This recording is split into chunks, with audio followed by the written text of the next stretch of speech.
Hi. Hi, Peter. Thank you. I just have the meeting. Talk to Dan. Switch on and off. Yeah, exactly. Yes, hold on.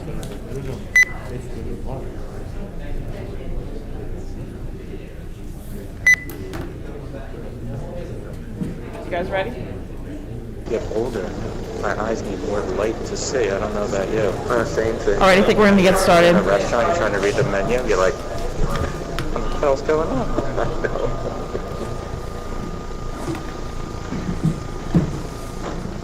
Dan, you can start. Is the recording? Okay.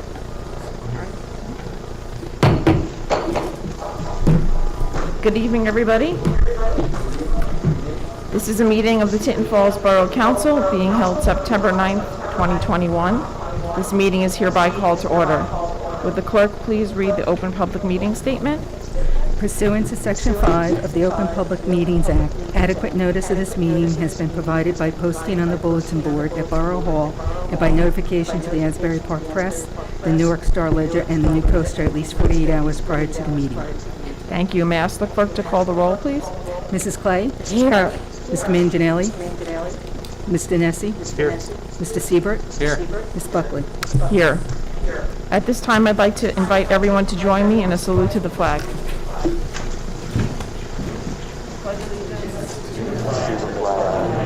United States of America, to the republic for which it stands, one nation, under God, indivisible, with justice for all. Thank you. I'd just like to let everyone in the audience know that this meeting is being audio and video recorded. We have a camera up here at the dais and one overhead. And for anyone watching or would like to view this meeting afterwards, it'll be available on the borough's YouTube channel right after the meeting, which is in the same place as the Borough Council meeting documents. Okay. There are two sets of meeting minutes for approval this evening. May I have a motion to approve the May 4th, 2021 and May 18th, 2021 regular and workshop meeting minutes? So moved. Thank you. May I have a second? Second. Thank you. May I have a roll call, please? Mrs. Clay? Yes. Mr. Nessie? Yes. Mr. Siebert? Yes. Ms. Buckley? Yes. Now we'll move on to reports. And we have the pleasure of this evening having our juniors team here, and we're going to read a proclamation congratulating the Little League Juniors All-Stars. What I'd like to do is invite the coaches and the team up if they want. We're going to read the proclamation, and then if the coaches would like to say a few words afterwards, they can do so as well. Mayor, would you like to join me?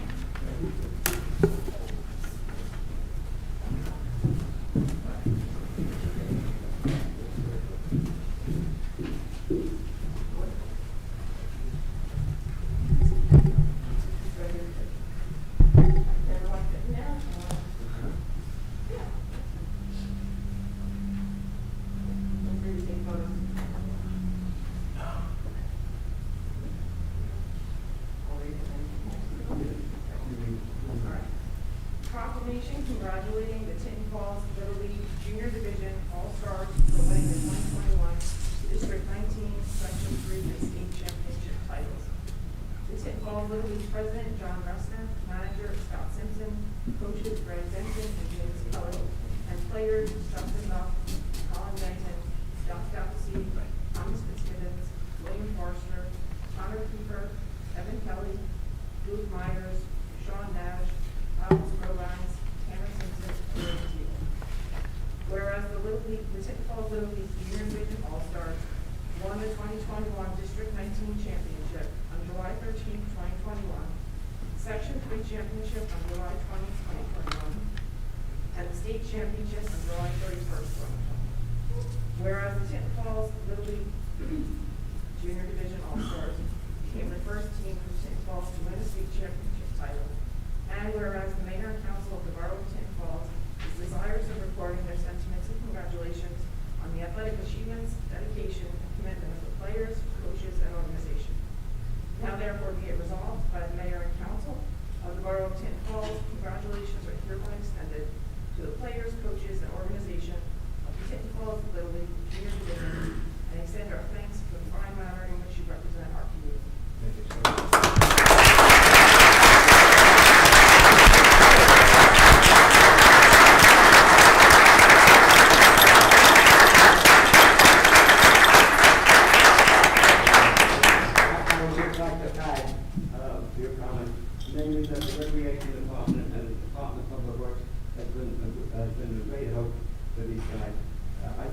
mention the fact that the chief of police and the policemen have made coverage and keeping both players safe. I wanted to mention that, but they did a heck of a job, particularly at the sports camp. Anyway, everybody say a few words. I'd be happy to hear. Sure. Everyone's cringing when you give me an opportunity to speak, but these boys deserve it. Almost the entire crew has been together since they were 8 years old, and with last year being canceled with COVID and coming back this year for them to win the title was really rewarding for us as a coaching staff, but for all the hard work the boys put in. And in the proclamation, I believe you read about them representing the town and the league. These 12 boys, you would be extremely proud if you came out to watch them play. After almost every game, whether it be the organization hosting the tournament or the other coaches would compliment how well they represented them and their families, just doing things the right way. So all 12 of them have a bright future, and as I've told them in the town, we'll never forget it, and we look forward to watching them grow into fine young men. That's great.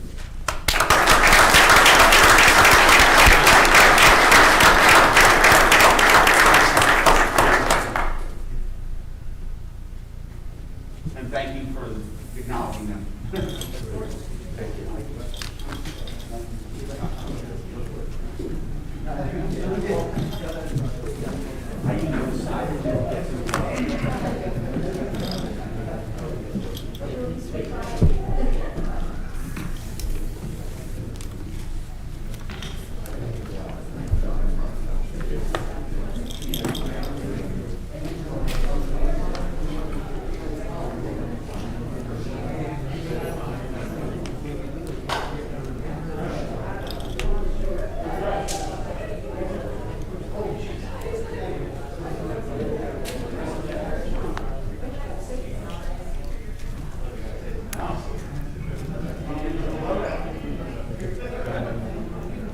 Okay, next I'd like to welcome Dave Henry from the Monmouth County Regional Health Commission to give an update regarding COVID-19. Thank you for joining us this evening. Thank you very much, and good evening, Mayor and Council and staff. It's a pleasure to be with you again. I will just be as brief as possible in regards to my update, and then if anybody has any questions, I'm open for that as well. So basically, we keep track of the COVID numbers that the state puts out on a daily basis. We try to stay updated on everything that's going on. What happens is, the good part is from Monmouth County, we have collectively been able to vaccinate more than half of the Monmouth County population so far with all 3 of the COVID vaccines, which is really good.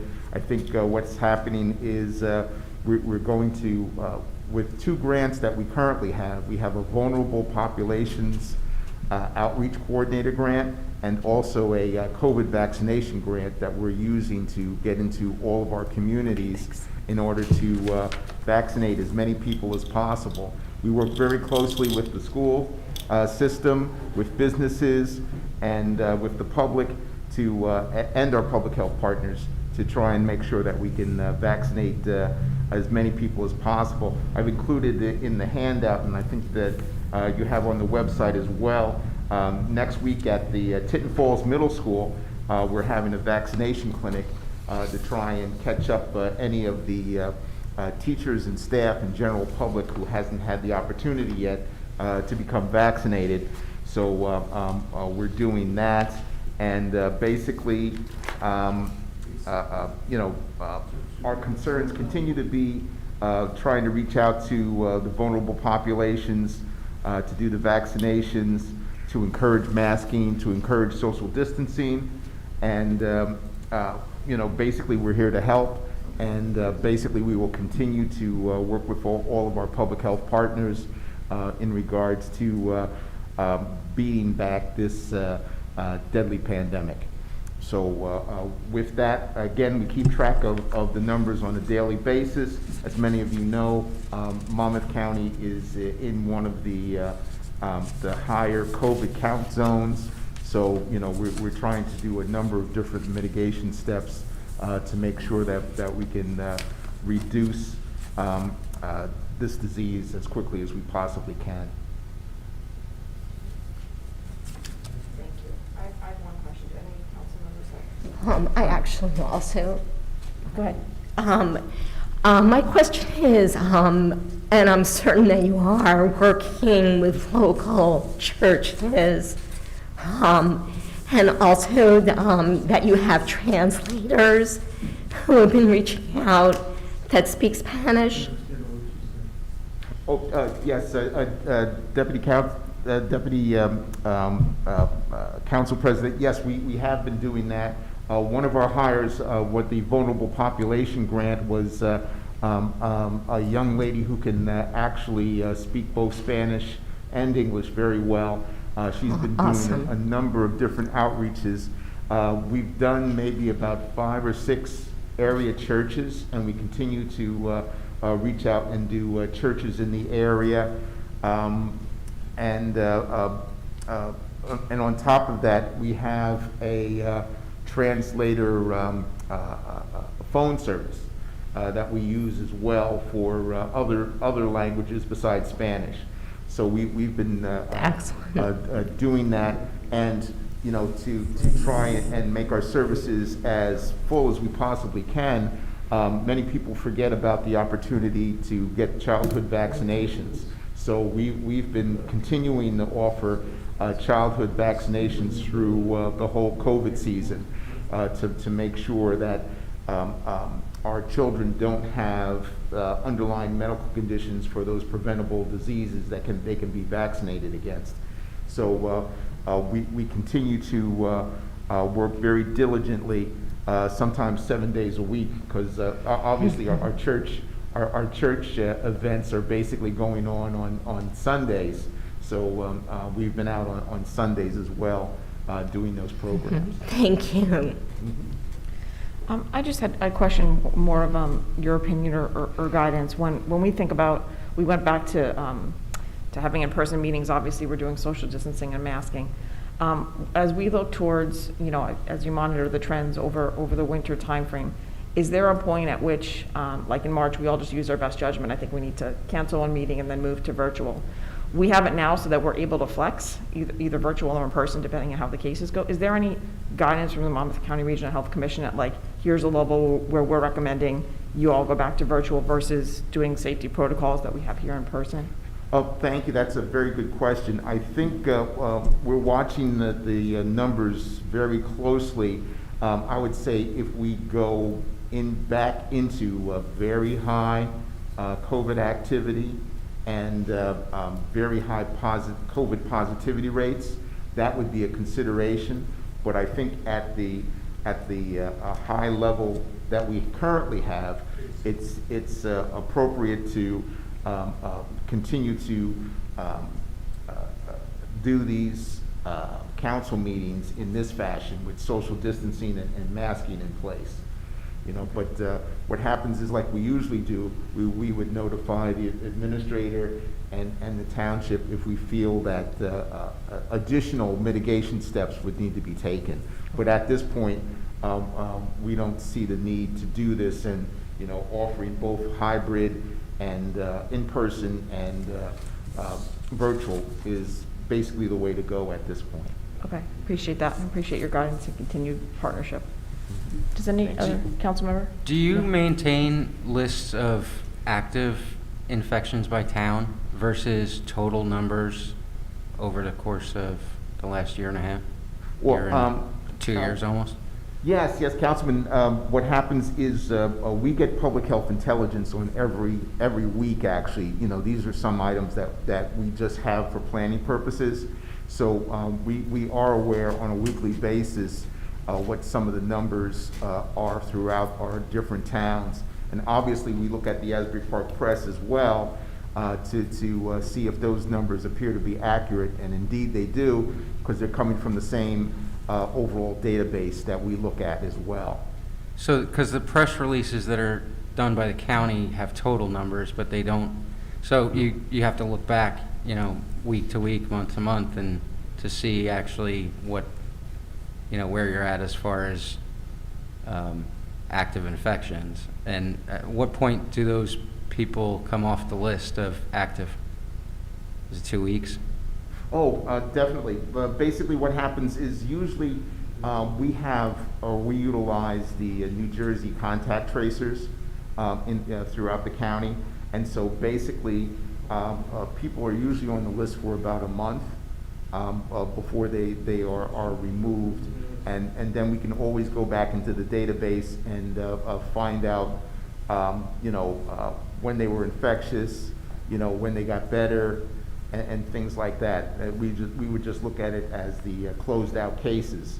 And usually the state has detailed that it's approximately about a month before they're no longer an active case. Now, it's a little bit different in regards to long-term care facilities, because basically in our long-term care facilities, the state looks for 28 days or 2 incubation cycles before they close out a case. So we at one point in June, we were going in a very good direction on reduced numbers throughout the county, but now we're seeing some increases in cases in long-term care facilities again. So, and that's also why the state and the federal government is looking at offering booster shots to folks who are in the long-term care facilities, and also currently the immunosuppressed.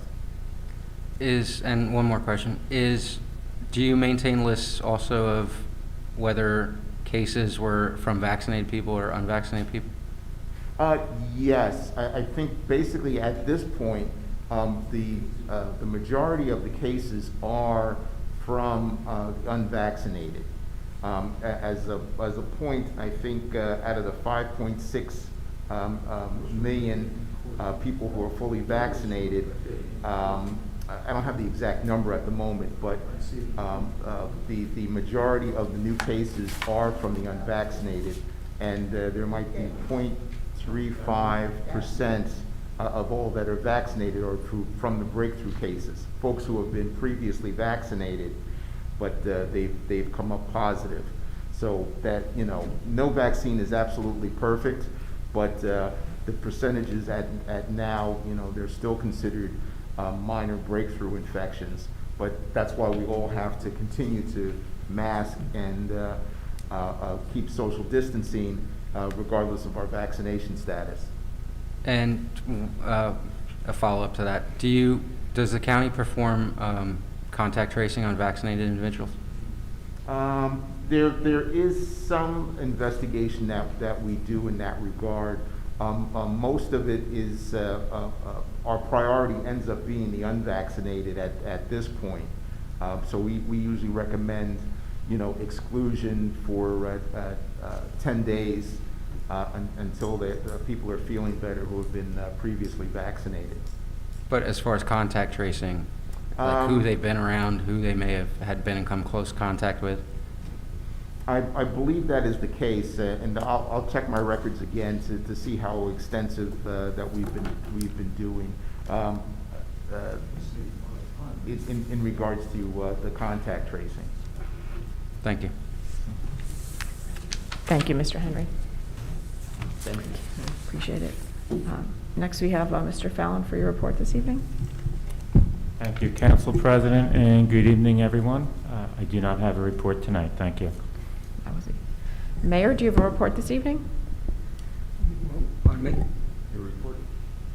I have no report. Okay. Mr. Starkey, our Director of Law, do you have a report this evening? I do not, Council President. Thank you. Okay. And our clerk, Mr. Nunzio. No report this evening. All right, thank you. Moving on to council reports. Mrs. Clay, for you. I'm about to break the trend. Yes, I have a few brief comments. First, I would just like to offer congratulations to our Little League players, coaches, and parents, although I know they're not here, but I'd still like to make that statement. Secondly, the Cannabis Committee had our meeting on August 17th, and it was very productive. And we will have another meeting on the 29th of this month.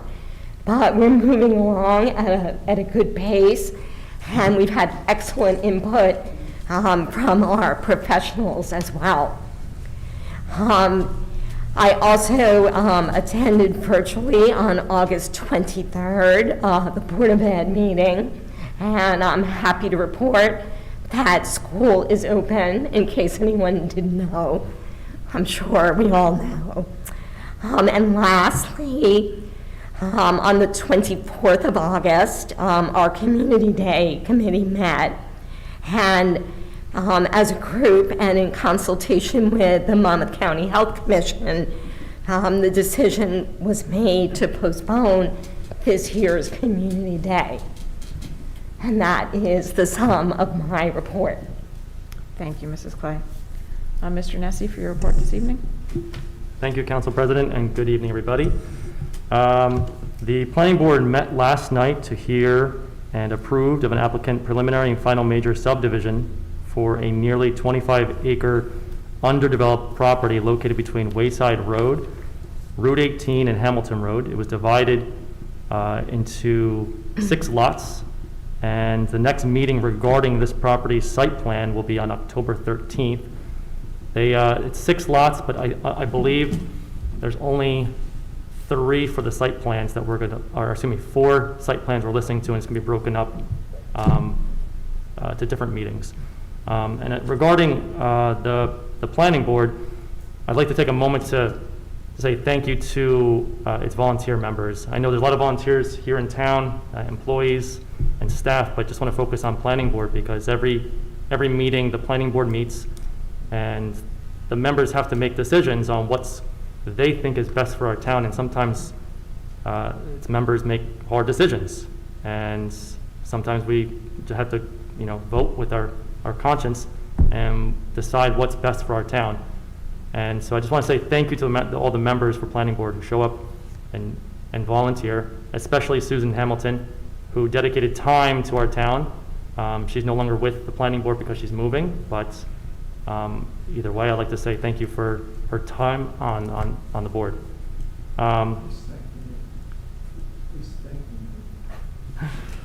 Next, the backyard chicken pilot ordinance has been further refined and will be ready for introduction soon.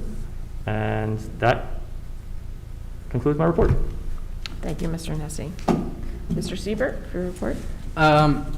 The library board meeting is actually right now. Unfortunately, I have to be here.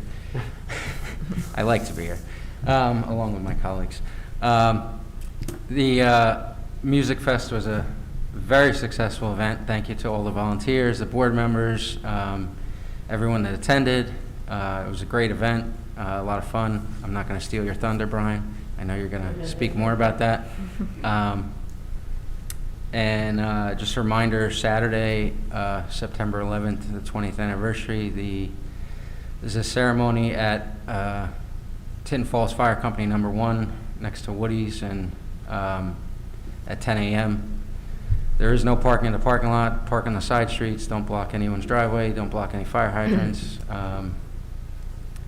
And I look forward to seeing everyone there, and that's all I have.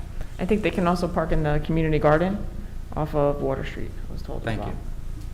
Yeah, thanks. And finally, for my report, I also wanted to say congratulations to the Library Fest Committee. I attended, and it was a fabulous day. And there also, I believe the following week, there was a Taste of Tinton Falls event by Friends of Crawford House and the Historic Preservation Committee. Despite the rain, DPW put up a great tent and everyone had a great time, so that was also an excellent event. Our next Environmental Commission meeting, August Environmental Commission meeting was canceled. So the next one is going to be at the end of this month, and I'll report more on that at our next meeting. And then finally, with regard to the Fort Monmouth Economic Revitalization Authority, otherwise known as FEMERA, we had our normal monthly meeting, but then they also held a special meeting to approve various properties as relates to Tinton Falls with Robert Wood Johnson. Everyone's heard of Robert Wood Johnson by now, taking over the Meyer Center property. So there were 3 different items, one of which was just a Fourth Amendment to an assignment agreement. Another one was a redevelopment agreement for the parcel F1, which is the Meyer Center, so folks are familiar with that. They kind of did 2 different options as to where they could go in the future. So at a very, very high level, and if anyone wants more detail, feel free to email me. It's just a lot of technical stuff. But so there will be a cancer ambulatory center there. And then as far as like a long-term plan, they have a couple of options, both of which were agreed to preliminarily from this redevelopment agreement. And then lastly, there's a PSARA for the commercial parcel. So the commercial parcel is adjacent to the Meyer Center parcel, kind of in between that and the new homes that have been built. And Robert Wood Johnson also was the winning bid on that piece of property as well. So that's kind of the newest, and that was the big remaining parcel that had yet to be determined in Tinton Falls. So that whole area will be Robert Wood Johnson at some point. And that is all for my report this evening. There are no ordinances for introduction this evening, and there is one ordinance for final consideration. We'll hold a public hearing on this ordinance, with comments being limited to 3 minutes, and comments may only pertain to this ordinance. May I ask the clerk to read the title of the first ordinance? 2021-1478, bond ordinance of the Borough of Tinton Falls, the County of Monmouth, New Jersey, providing for a supplemental appropriation of $400,000 for park development and improvements, and providing for the issuance of an additional $400,000 of bonds and notes to finance a portion of the cost thereof. Thank you. May I have a motion to open the public discussion on this ordinance? So moved. Thank you. May I have a second? Second. Thank you. All in favor? Aye. Aye.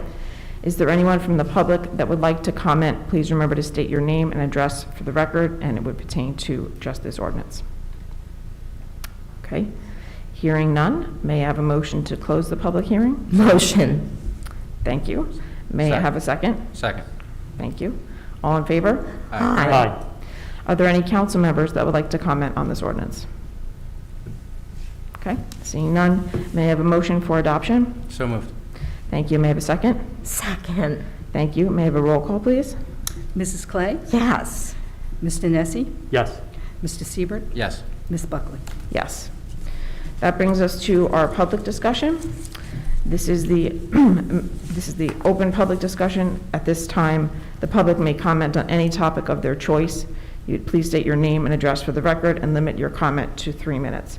May I have a motion to open the public discussion? Motion? Thank you. May I have a second? Second. All in favor? Aye. Aye. Great. Is there any member of the public here this evening that would like to make a public comment? Go ahead. Good evening. Brian Perry, 29 Columbia Drive. Hi, Brian. And I'm the Vice President of the Tinton Falls Library Association. I just want to follow up with what Councilman Siebert was saying about the Music Festival. On August 14th, we held our second Save the Library Music Festival in town at Sycamore Avenue Soccer Complex. I want to thank Sherry from the Recreation Department, Mark from the DPW, and the Police Department, all helping provide some support for the event. It was very successful. The event was held from 12 o'clock to 8 o'clock during the day. It was a longer event this year. We had 5 performers, 5 musical acts, and I'll list them because they were fantastic. We had Jody Joseph Music perform with her students. We had Jeremy Adam perform 2 sets. A local graduate from Monmouth Regional High School, Noelle Tominski, and her band Summerbed. The Rainy School Rock Band participated, and our final act was Second Wind. Really exciting day. It was warm. We had lots of water. We had lots of refreshments. We had food for sale. We had a beer garden again this year. Very successful event. We grossed over $14,000 with expenses a little over $12,000 this year. So it was an increase from the original event we held in 2019. So between the 2 festivals so far, we've raised just under $20,000 for the improvements to the library. when we do proceed with those constructions and our efforts to reopen the library. So we're continuing with great support from the community and businesses with the desire to reestablish and reopen the library as soon as we can. I did, on another note, I know you know that we've submitted for second round funding for the grant application. A few weeks ago, I got a phone call from a consultant who's assisting the state with reviewing those applications. There were a couple questions that I was able to respond to. So I know that's under review, and we're anxious to hear the outcome and hopefully be a recipient of the grant so we can move forward. Any questions? No, that was excellent. Thank you. Thanks very much for your support, and we're moving ahead. Great. Thank you. Thanks. Is there any other member of the public that would like to make a comment this evening?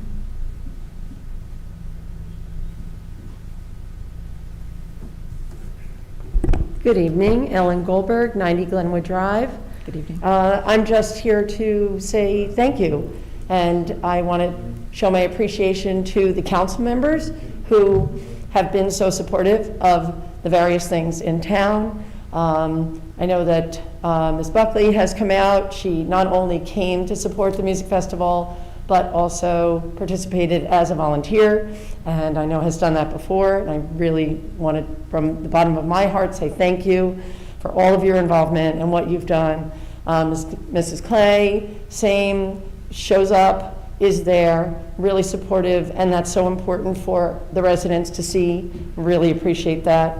Brock, you know, your support of the library, as you have been such a library supporter for so long, and everything that you did, and getting us some of the materials that we needed, including the ice, that was so important.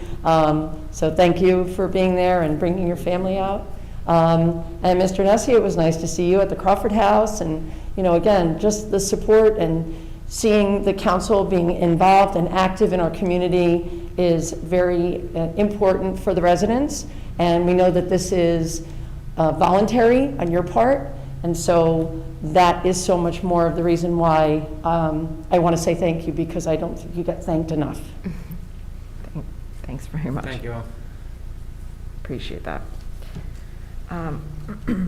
At this time, I'd like to ask the clerk if any public comments were submitted prior to the meeting via email to be read into the record. Yes, there was one. Go ahead. Okay, this is from a Kelly Butler, 10 Denise Court. I am writing against an ordinance allowing chickens on residential properties. I currently deal with, in quotes, feeder program and feral cats. There are 2 feeders on my street who seem to do what they want. One is putting out all kinds of food for all the wildlife in multiple areas. Again, and the other seems to never have an empty dish where raccoons, skunks, and turkey vultures eat off of the front porch. Dog feces are also thrown over the fence, so I am already dealing with the wind blowing the smell of the poop my way. I do not want the smell of any part of chickens blowing my way either while I try to enjoy my backyard pool and deck.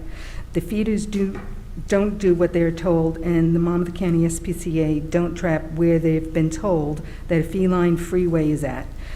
There is a male cat impregnating female cats where there have been kittens in window wells, and we've been woken up by the male cat mating in the driveway. They come for a day, maybe a couple of weeks, catch nothing, and you don't see the SPCA anymore. There is a lady on the corner who has 3 cats, we don't know if they are fixed or not, who has been a problem in the past and does not have records for them.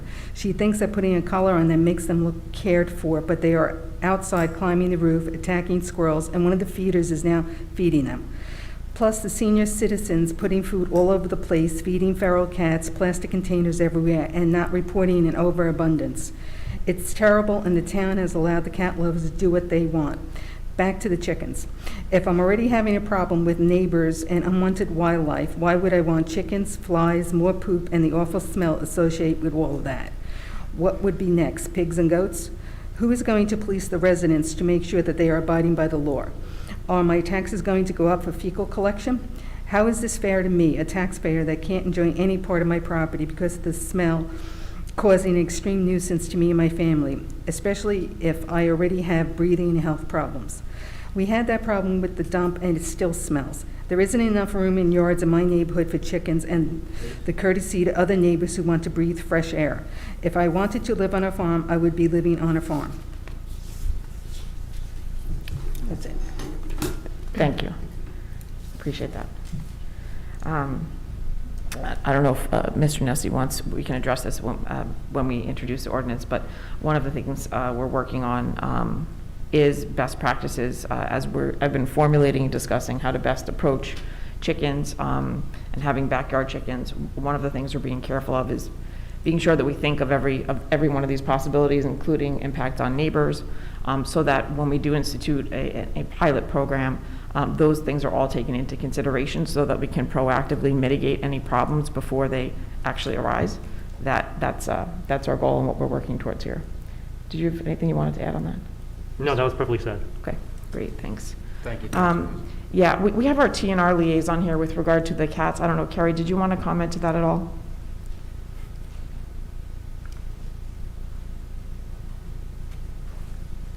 Good evening.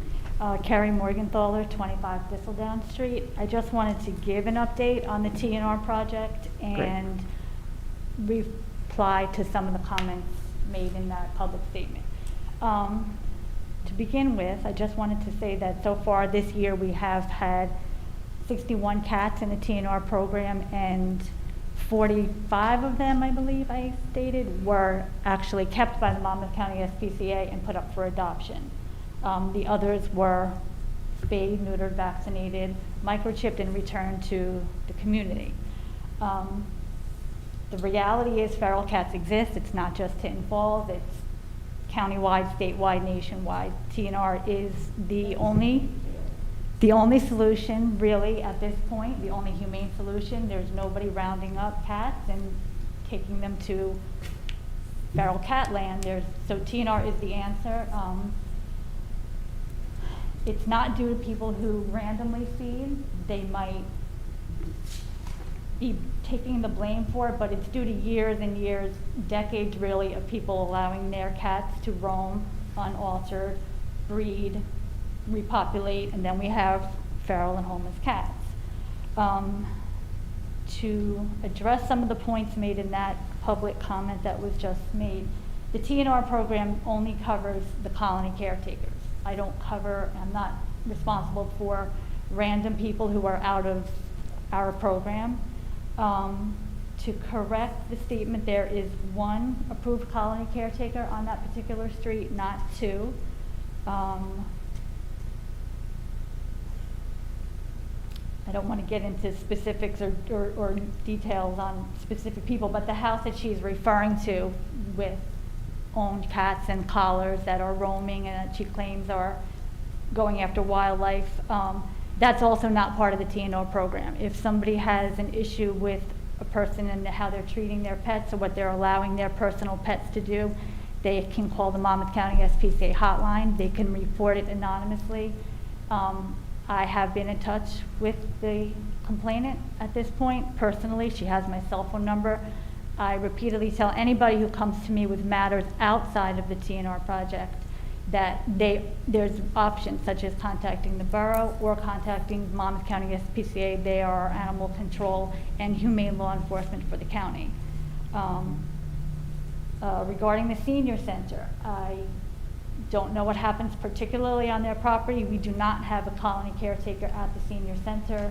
Quite honestly, we did in April 2019, and she was out of compliance. She did not follow the rules of the program, so her privileges were removed. So what is being described at the senior center is, again, not part of the TNR program.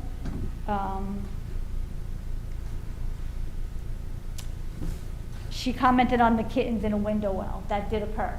There was a resident who found kittens in an outdoor window well. Homeless and wild animals are resourceful, so cats find places to stash their kittens. What was not mentioned was they were picked up that same day. That was June 24th. The kittens were discovered. Monmouth County SPCA was out there that day. The kittens were taken to the shelter. They were kept at the shelter. They were not removed. So the SPCA spent 4 days in that neighborhood attempting to trap. We do not trap at night. We do not trap in inclement weather. So there's limitations to what we do. Do we catch every single cat? No. Do we try continually? Yes. Are there other locations to go to? Yes. So there's always going to be somebody whose needs we just don't meet. But what I will say is, again, I give my cell phone number to anybody who has an issue. Our Monmouth County SPCA our coordinator and animal control officer is, I cannot give her enough credit. She goes above and beyond. Even on her days off, she's accessible to me.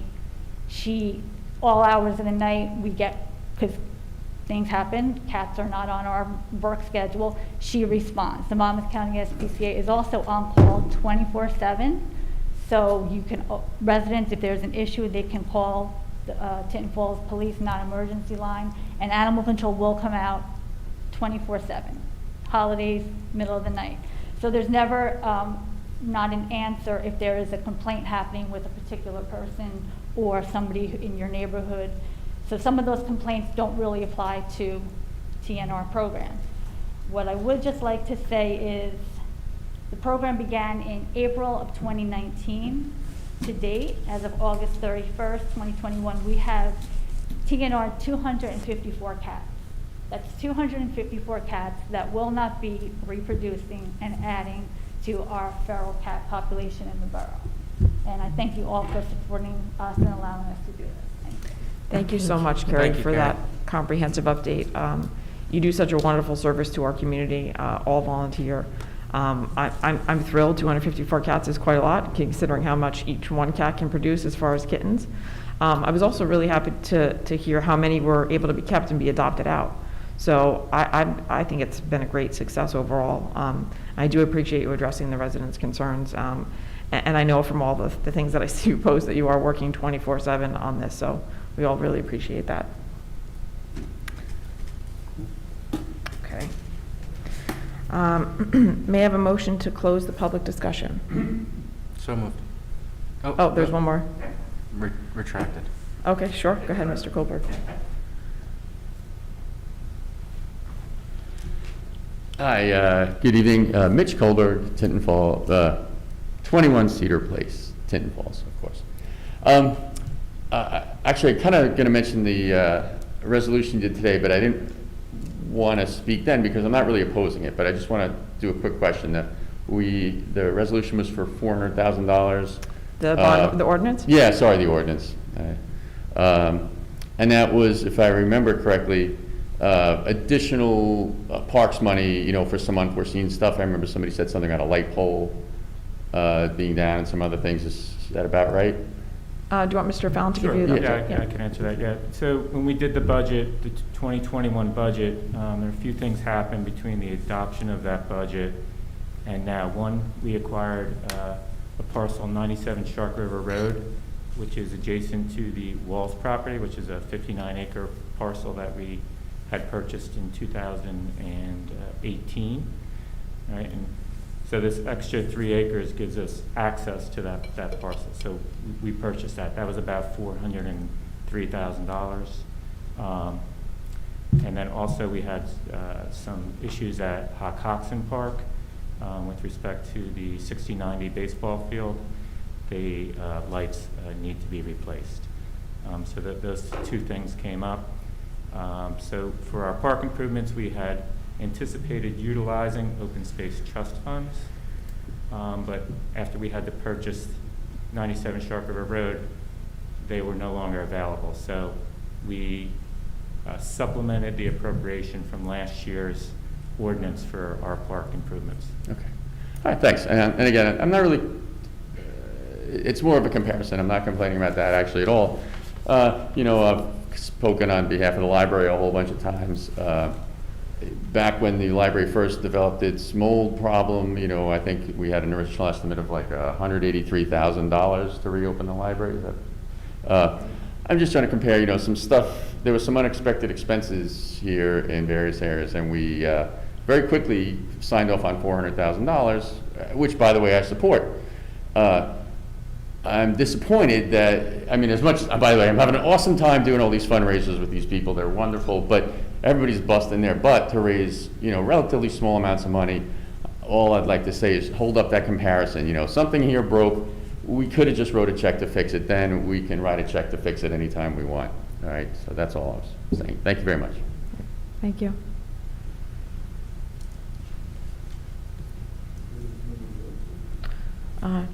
Now may I have a motion to close the public comment? I will motion. Great, Yes. thank you. May I have a second? Second. Thank you. All in favor? Aye. Great. Miscellaneous business. Does any member of council have anything to add? I'd just like to thank Mr. Henry for coming out tonight. Yes, thank you. Before we move on to the consent agenda, are there any items any member of council would like removed to be voted on separately? Okay, hearing none, may I have a motion to approve the consent agenda? Motion. Second. Ms. Risa, second. Mr. Siebert, may I have a roll call, please? Mrs. Clay? Yes. Mr. Nessie? Yes. Mr. Siebert? Yes. Ms. Buckley? Yes. Great. All right, there is no executive session this evening, and there's also no workshop, so this concludes today's business. May I have a motion to adjourn? Motion. Thank you. May I have a second? Second. Thank you. All in favor? Aye. Aye. This meeting is now adjourned. Thank you, everybody, and have a good evening. Thank you.